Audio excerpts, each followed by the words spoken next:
राधे राधे। कैसे हैं आप लोग? ईश्वर कृपा से आप सब अच्छे होंगे। ईश्वर सब पे कृपा बनाए रखे, सबका कल्याण करे। आज हम बताने जा रहे हैं श्रीमद् भागवत महापुराण के 11वें स्कंद का 17वां अध्याय, वर्णाश्रम धर्म निरूपण। और इसका वर्णन करने से पहले हम आपसे कहना चाहेंगे, यदि आपने हमारे चैनल को सब्सक्राइब नहीं किया तो प्लीज़ हमारे चैनल को सब्सक्राइब कर लीजिए और बेल आइकन बटन को दबा दीजिए, जिससे कि हमारे आने वाले सारे वीडियोस आपको प्राप्त हो सकें। यदि वीडियो अच्छा लग रहा हो, कहानी अच्छी लग रही हो, तो आप वीडियो को लाइक शेयर अवश्य कीजिए, कमेंट में राधे राधे अवश्य लिखिए।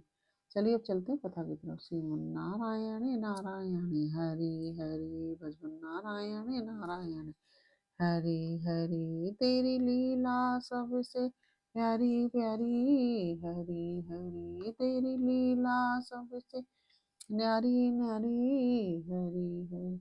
श्रीमन्नारायण नारायण हरि हरि भजन नारायण नारायण हरि हरि। राधे राधे। बोलो कृष्ण भगवान, कृष्ण कन्हैया लाल की जय। उद्धव जी ने कहा कि कमल नयन श्री कृष्ण, आपने पहले वर्णाश्रम धर्म का पालन करने वालों के लिए और सामान्यतः मनुष्य मात्र के लिए उस धर्म का उपदेश किया था जिससे आपकी भक्ति प्राप्त होती है। अब आप कृपा करके यह बतलाइए कि मनुष्य किस प्रकार से अपने धर्म का अनुष्ठान करे जिससे आपके चरणों चरणों में उसे भक्ति प्राप्त हो जाए। प्रभु महाबाहु माधव, पहले आपने हंस रूप से अवतार ग्रहण करके ब्रह्मा जी को अपने परम धर्म का उपदेश किया था। रिपु रिपु दमन बहुत समय बीत जाने के कारण वह इस समय मृत्युलोक में प्राय नहीं सा रह गया है, क्योंकि आपको उसका उपदेश किए बहुत दिन हो गए हैं। अच्युत पृथ्वी में बहुत तथा ब्रह्मा की उस सभा में भी, जहाँ संपूर्ण वेद मूर्तिमान होकर विराजमान रहते हैं, आपके अतिरिक्त ऐसा कोई भी नहीं है जो आपके इस धर्म का प्रवचन प्रवर्तन तथा संरक्षण कर सके। इस धर्म के प्रवर्तक, रक्षक और उपदेशक आप ही हैं। आपने पहले जैसे मधु दैत्य को मारकर वेदों की रक्षा की थी, वैसे ही अपने धर्म की भी रक्षा कीजिए। स्वयं प्रकाश परमात्मन, जब आप पृथ्वी तल से अपनी लीला संवरण कर लेंगे, तब तो इस धर्म का लोप ही हो जाएगा, तो फिर उसे कौन बतावेगा। आप समस्त धर्मों के मर्मज्ञ हैं, इसलिए प्रभु आप उस धर्म का वर्णन कीजिए जो आपकी भक्ति प्रदान करने वाला है, और यह भी बतलाइए कि किसके लिए उसका कैसा विधान है। श्री सुखदेव जी कहते हैं, परीक्षित, जब इस प्रकार भक्त शिरोमणि उद्धव जी ने प्रश्न किया, तब भगवान श्री कृष्ण ने अत्यंत प्रसन्न होकर प्राणियों के कल्याण के लिए उन्हें सनातन धर्मों का उपदेश दिया। भगवान श्री कृष्ण ने कहा कि प्रिय उद्धव, तुम्हारा प्रश्न धर्ममय है, क्योंकि इससे वर्णाश्रम धर्मी मनुष्यों को परम कल्याण स्वरूप मोक्ष की प्राप्ति होती है। अतः मैं तुम्हें उन धर्मों का उपदेश करता हूँ, सावधान होकर सुनो। जिस समय इस कल्प का प्रारंभ हुआ था और पहला सतयुग चल रहा था, उस समय सभी मनुष्यों का हंस नामक एक ही वर्ण था। उस युग में सब लोग जन्म से ही कृतकृत होते थे, इसलिए उसका एक नाम कृतयुग भी था। कृतयुग भी है, कृतयुग। उस समय केवल प्रणव ही वेद था, और तपस्या, शौच, दया एवं सत्य रूप चार कारणों से युक्त में ही वृषभ रूपधारी धर्म था। उस समय के निष्पाप एवं परम तपस्वी निष्पाप एवं परम तपस्वी भक्तजन मुझ हंस स्वरूप शुद्ध परमात्मा की उपासना करते थे। परम भाग्यवान उद्धव, सतयुग के बाद त्रेता युग का आरंभ होने पर मेरे हृदय से श्वास प्रश्वास के द्वारा ऋग्वेद, सामवेद और यजुर्वेद त्रयमयी प्रकट हुई, और उस त्रय विद्या से होता अर्धवायु और उद्गाता के कर्म रूप तीन भेद वालों वेद वाले धर्म के रूप से मैं प्रकट हुआ। विराट पुरुष के मुख से ब्राह्मण, भुजा से क्षत्रिय और जंघा से वैश्य और चरणों से शूद्रों की उत्पत्ति हुई। उनकी पहचान उनके स्वभाव अनुसार और आचरण से होती है। उद्धव जी, विराट पुरुष भी मैं ही हूँ, इसलिए मेरे ही उरु स्थल से गृहस्थ आश्रम, हृदय से ब्रह्मचर्य आश्रम और वक्ष स्थल से वानप्रस्थ आश्रम और मस्तक से संन्यास आश्रम की उत्पत्ति हुई। इन वर्ण और आश्रमों के पुरुषों के स्वभाव भी इनके जन्म स्थानों के अनुसार उत्तम, मध्यम और अधम हो गए। अर्थात उत्तम स्थानों में उत्पन्न होने वाले वर्ण और आश्रमों के स्वभाव उत्तम और अधम स्थानों में उत्पन्न होने वालों के अधम हुए। सम, दम, तपस्या, पवित्रता, संतोष, क्षमाशीलता, सीधापन, मेरी भक्ति, दया और सत्य ये ब्राह्मण वर्ण के स्वभाव हैं। तेज, बल, धैर्य, वीरता, सहनशीलता, उदारता, उद्योगशीलता, स्थिरता, ब्राह्मण भक्ति और ऐश्वर्य ये क्षत्रिय वर्ण के स्वभाव हैं। आस्तिकता, दानशीलता, दमहीनता, ब्राह्मणों की सेवा करना और धन संचय से संतुष्ट न होना ये वैश्य वर्ण के स्वभाव हैं। ब्राह्मण गौ और देवताओं की निष्कपट भाव से सेवा करना और उसी से जो कुछ मिल जाए उसमें संतुष्ट रहना ये शूद्र वर्ण के स्वभाव हैं। अपवित्रता, झूठ बोलना, चोरी करना, ईश्वर और परलोक की परवाह न करना, झूठ मूठ झगड़ना और काम, क्रोध एवं तृष्णा के वश में रहना ये अंत्यजों के स्वभाव हैं। उद्धव जी, चारों वर्णों और चारों आश्रमों के लिए साधारण धर्म यह है कि मन, वाणी और शरीर से किसी की हिंसा न हो, सत्य पर दृढ़ रहें, चोरी न करें, काम, क्रोध तथा लोभ से बचें और जिन कामों के करने से समस्त प्राणियों की प्रसन्नता और उनका भला हो वही करें। ब्राह्मण, क्षत्रिय और वैश्य गर्भाधान आदि संस्कारों के क्रम से यज्ञोपवीत संस्कार रूप द्वितीय जन्म प्राप्त करके गुरुकुल में रहें और अपनी इंद्रियों को बस में रखें। आचार्य के बुलाने पर वेद का अध्ययन करें और उसके अर्थ का भी विचार करें। मेखला, मृग चर्म, वर्ण के अनुसार दंड, रुद्राक्ष की माला, यज्ञोपवीत तथा कमंडलू धारण करें। सिर पर जटा रखें।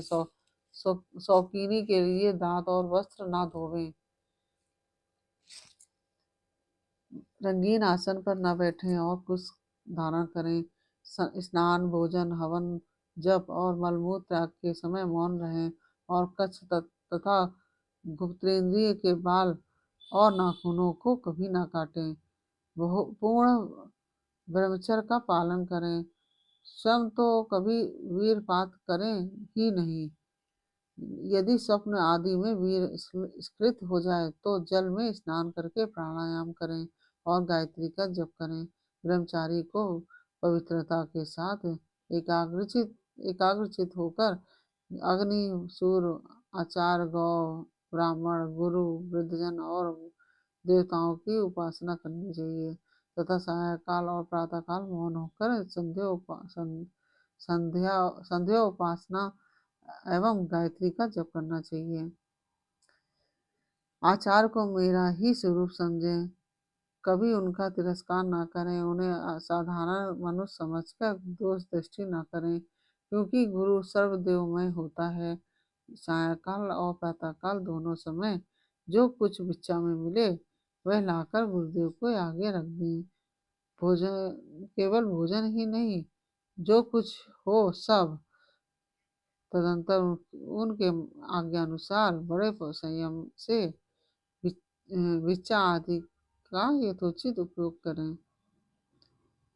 आचार्य यदि जाते हों तो उनके पीछे पीछे चलें। उनके सो जाने के बाद बड़ी सावधानी से उनसे थोड़ी दूरी पर सोवें। थके हो तो पास बैठकर चरण दबावें और बैठे हो तो उनके आदेश की प्रतीक्षा में हाथ जोड़कर पास में ही खड़ा रहें। इस प्रकार अत्यंत छोटे व्यक्ति की भांति सेवा शुश्रूषा के द्वारा सदा सर्वदा आचार की आज्ञा में तत्पर रहें। जब तक विद्या अध्ययन समाप्त ना हो जाए तब तक सब प्रकार के भोगों से दूर रहकर इसी प्रकार गुरुकुल में निवास करें और कभी अपना ब्रह्मचर्य व्रत खंडित ना होने दें। यदि ब्रह्मचारी का विचार हो तो कि मैं मूर्तिमान वेदों के निवास स्थान ब्रह्मलोक में जाऊं तो उसे आजीवन नैष्ठिक ब्रह्मचर्य व्रत ग्रहण कर लेना चाहिए और वेदों के स्वाध्याय के लिए अपना सारा जीवन आचार्य की सेवा में ही समर्पित कर देना चाहिए। ऐसा ब्रह्मचारी सचमुच ब्रह्म तेज से संपन्न हो जाता है और उसके सारे पाप नष्ट हो जाते हैं। उसे चाहिए कि अग्नि पुरुष अपने शरीर और समस्त उसे चाहिए कि अग्नि गुरु अपने शरीर और समस्त प्राणियों में मेरी ही उपासना करें और वह यह भाव रखें कि मेरे तथा उसके हृदय में एक ही परमात्मा विराजमान है।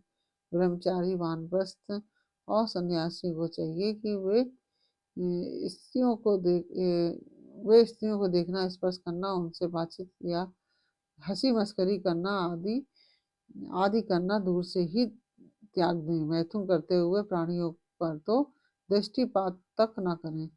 प्रिय उद्धव, शौच, आचमन, स्नान, संध्योपासन, सरलता, तीर्थ सेवन, जब समस्त प्राणियों में मुझे ही देखना, मन, प्राणी और शरीर का संयम, यह ब्रह्मचारी, गृहस्थ, वानप्रस्थ और सन्यासी सभी के लिए एक सा नियम है।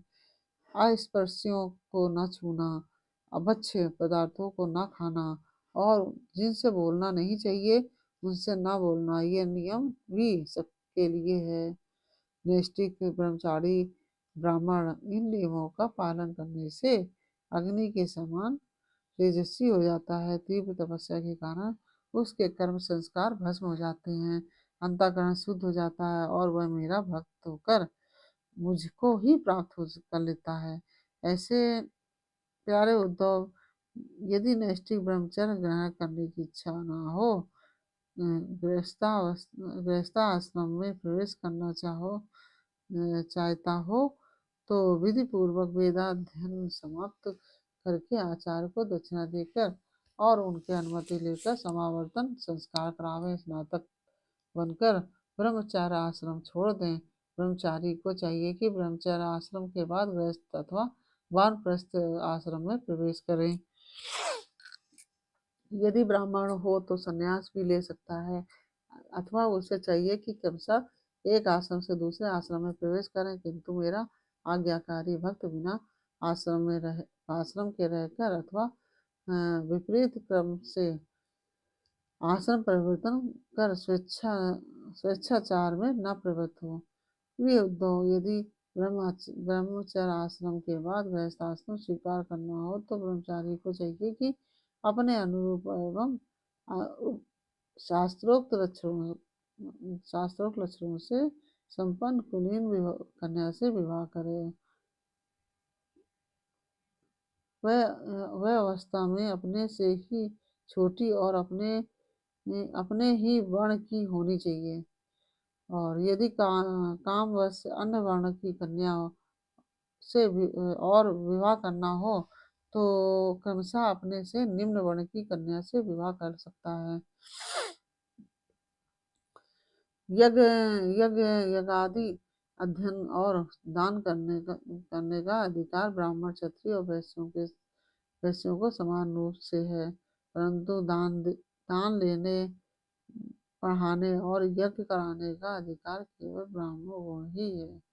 ब्राह्मण को चाहिए कि इन तीनों वृत्तियों में प्रतिग्रह अर्थात दान लेने की वृत्ति को तपस्या, तेज और यश का नाश करने वाली समझकर पढ़ाने और यज्ञ कराने के लिए अपना जीवन निर्वाह करें और यदि इन दोनों वृत्तियों में भी दोष वृष्टि हो तो परालंबन, दीनता आदि दोष दिखते हो तो अन्न कटने के बाद खेतों में पड़े हुए दाने बीनकर ही अपने जीवन का निर्वाह कर लें। उद्धव, ब्राह्मण का शरीर अत्यंत दुर्लभ है। यह इसलिए नहीं है कि इसके द्वारा तुच्छ विषय भोग ही भोगे जाएं। यह तो जीवन पर्यंत कष्ट भोगने, तपस्या तपस्या करने तथा अंत में अनंत आनंद स्वरूप मोक्ष की प्राप्ति करने के लिए है। जो ब्राह्मण घर में रहकर अपने महान धर्म का निष्काम भाव से पालन करता है और खेतों में तथा बाजारों में गिरे पड़े दाने चुनकर संतोष पूर्वक अपने जीवन का निर्वाह करता है, साथ ही अपना शरीर, प्राण, अंतःकरण और आत्मा मुझे समर्पित कर देता है और कहीं भी अत्यंत आसक्ति नहीं करता, वह बिना संन्यास के लिए ही परम शांति व्रत स्वरूप परम शांति स्वरूप परम पद प्राप्त कर लेता है। जो लोग विपत्ति में पड़े कष्ट पा रहे हैं, मेरे भक्त ब्राह्मण को विपत्तियों से बचा लेते हैं, उन्हें मैं शीघ्र ही समस्त आपत्तियों से उसी प्रकार बचा लेता हूँ जैसे समुद्र में डूबते हुए प्राणी को नौका बचा लेती है।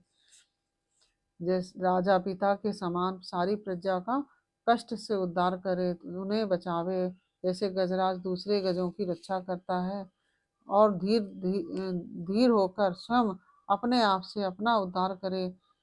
जो राजा इस प्रकार प्रजा की रक्षा करता है, वह सारे पापों से मुक्त होकर अंत के समय सूर्य के समान तेजस्वी विमान पर चढ़कर सर्वलोक में जाता है और इंद्र के साथ सुख भोगता है। यदि ब्राह्मण अध्यापन अथवा यज्ञादि के से अपनी जीविका न चला सके तो वैश्य वृत्ति का आश्रय ले ले। अपनी जीविका न चला सके तो वैश्य मतलब जो बनिया जो होते हैं उसकी वृत्ति का आश्रय ले ले और जब तक विपत्ति दूर न हो जाए तब तक करे। यदि बहुत बड़ी आपत्ति का सामना करना पड़े तो तलवार उठाकर क्षत्रियों की वृत्ति से भी अपना काम चला ले, परंतु किसी भी अवस्था में नीचों की सेवा, जिसे स्वान वृत्ति कहते हैं, ना करे। इस प्रकार यदि क्षत्रिय भी प्रजापालन आदि के द्वारा अपने जीवन का निर्वाह न करे तो वैश्य वृत्ति व्यापार आदि कर ले। यदि इसी प्रकार यदि क्षत्रिय भी प्रजापालन आदि के द्वारा अपने जीवन का निर्वाह न कर सके तो वैश्य वृत्ति मतलब व्यापार आदि कर ले। बहुत बड़ी आपत्ति हो तो शिकार के द्वारा अथवा विद्यार्थियों को पढ़ाकर अपनी आपत्ति के दिन काट ले, परंतु नीचों की सेवा स्वान वृत्ति का आश्रय कभी न ले। वैसे भी आपत्ति के समय शूद्रों की वृत्ति की सेवा से अपना जीवन निर्वाह कर ले और शूद्र चटाई बुनने आदि कारू वृत्ति का आश्रय ले ले, परंतु उद्धव, ये सारी बातें आपत्ति काल के लिए ही हैं। आपत्ति के समय बीत जाने पर निम्न वर्णों की वृत्ति से जीविकोपार्जन करने का लोभ न करे। व्यस्त पुरुषों को चाहिए कि वेदाध्ययन, ब्रह्म यज्ञ, तर्पण रूप पितृयज्ञ, हवन रूप देवयज्ञ, काकबलि आदि भूत यज्ञ और अन्नदाता रूप अतिथि यज्ञ आदि के द्वारा मेरे स्वरूप भूत, ऋषि, देवता, पितर, मनुष्य एवं अन्य समस्त प्राणियों की यथाशक्ति प्रतिदिन पूजा करता रहे। गृहस्थ पुरुष अनायास प्राप्त अथवा शास्त्रोक्त रीति से उपार्जित अपने शुद्ध धन से अपने व्रत आश्रित प्रजाजन को किसी प्रकार का कष्ट न पहुंचाते हुए न्याय और विधि के साथ ही व्यक्त करे। ये उद्धव, गृहस्थ पुरुष कुटुंब में आसक्त न हो, बड़ा कुटुंब होने पर भी भजन में प्रमाद न करे, पर बुद्धिमान पुरुष को यह बात भी समझ लेनी चाहिए कि जैसे इस लोक की सभी वस्तुएं नाशवान है, वैसे ही स्वर्ग आदि परलोक के भोग भी आसमान ही हैं। यह जो स्त्री पुत्र भाई बंधु और गुरुजनों का मिलना जुलना है, यह वैसा ही है जैसे किसी प्याऊ पर कुछ बटोही इकट्ठे हो गए हों। सबको अलग अलग रास्ते जाना है। जैसे स्वप्न नींद टूटने तक ही रहता है, वैसे ही इनके मिलने जुलने का संबंध ही बस शरीर के रहने तक ही रहता है। फिर तो कौन इसको पूछता है। गृहस्थ को चाहिए कि इस प्रकार विचार करके घर गृहस्थी में फंसे नहीं, उसमें इस प्रकार अनासक्त भाव से रहे, मानो कोई अतिथि निवास कर रहा हो। जो शरीर आदि में अहंकार और घर आदि में ममता नहीं करता, उसे घर गृहस्थी के फंदे बांध नहीं सकते। भक्तिमान पुरुष गृहस्थोचित शास्त्रोक्त कर्मों के द्वारा मेरी आराधना करता हुआ घर में ही रहे, अथवा यदि पुत्रवान हो तो वानप्रस्थ आश्रम में चला जाए या संन्यास आश्रम स्वीकार कर ले। तो जो लोग इस प्रकार गृहस्थ जीवन न बिताकर घर गृहस्थी में ही आसक्त हो जाते हैं, पुरुष स्त्री पुत्र और धन की कामनाओं में फंसकर हाय हाय करते और मूर्तावश स्त्री लंपट और कृपण कृपण होकर मैं मेरे के फेर में पड़ जाते हैं, वे बंध जाते हैं। वे सोचते रहते हैं कि हाय हाय मेरे माँ बाप बूढ़े हो गए हैं, पत्नी के बाल बच्चे अभी छोटे हैं, न मेरे न रहने पर ये दीननाथ और दुखी हो जाएंगे, फिर इसका जीवन कैसे रहेगा। इस प्रकार घर गृहस्थी की कामना से जिसका चित्त विक्षिप्त हो रहा है, वह मूढ़ बुद्धि पुरुष विषय भोगों से कभी तृप्त नहीं होता, उन्हीं में उलझकर अपना जीवन खो बैठता है और मरकर घोर तपों में नरक में जाता है। इस प्रकार से यह 17वां अध्याय पूर्ण हुआ। यह अध्याय कैसा लगा आपको, यह हमें कमेंट बॉक्स में अवश्य बताइए। अच्छा लगा हो तो वीडियो को लाइक शेयर अवश्य कीजिए और कमेंट में राधे राधे अवश्य लिखिए। फिर मिलते हैं आपसे अगले अध्याय के साथ अगले वीडियो में, तब तक के लिए राधे राधे।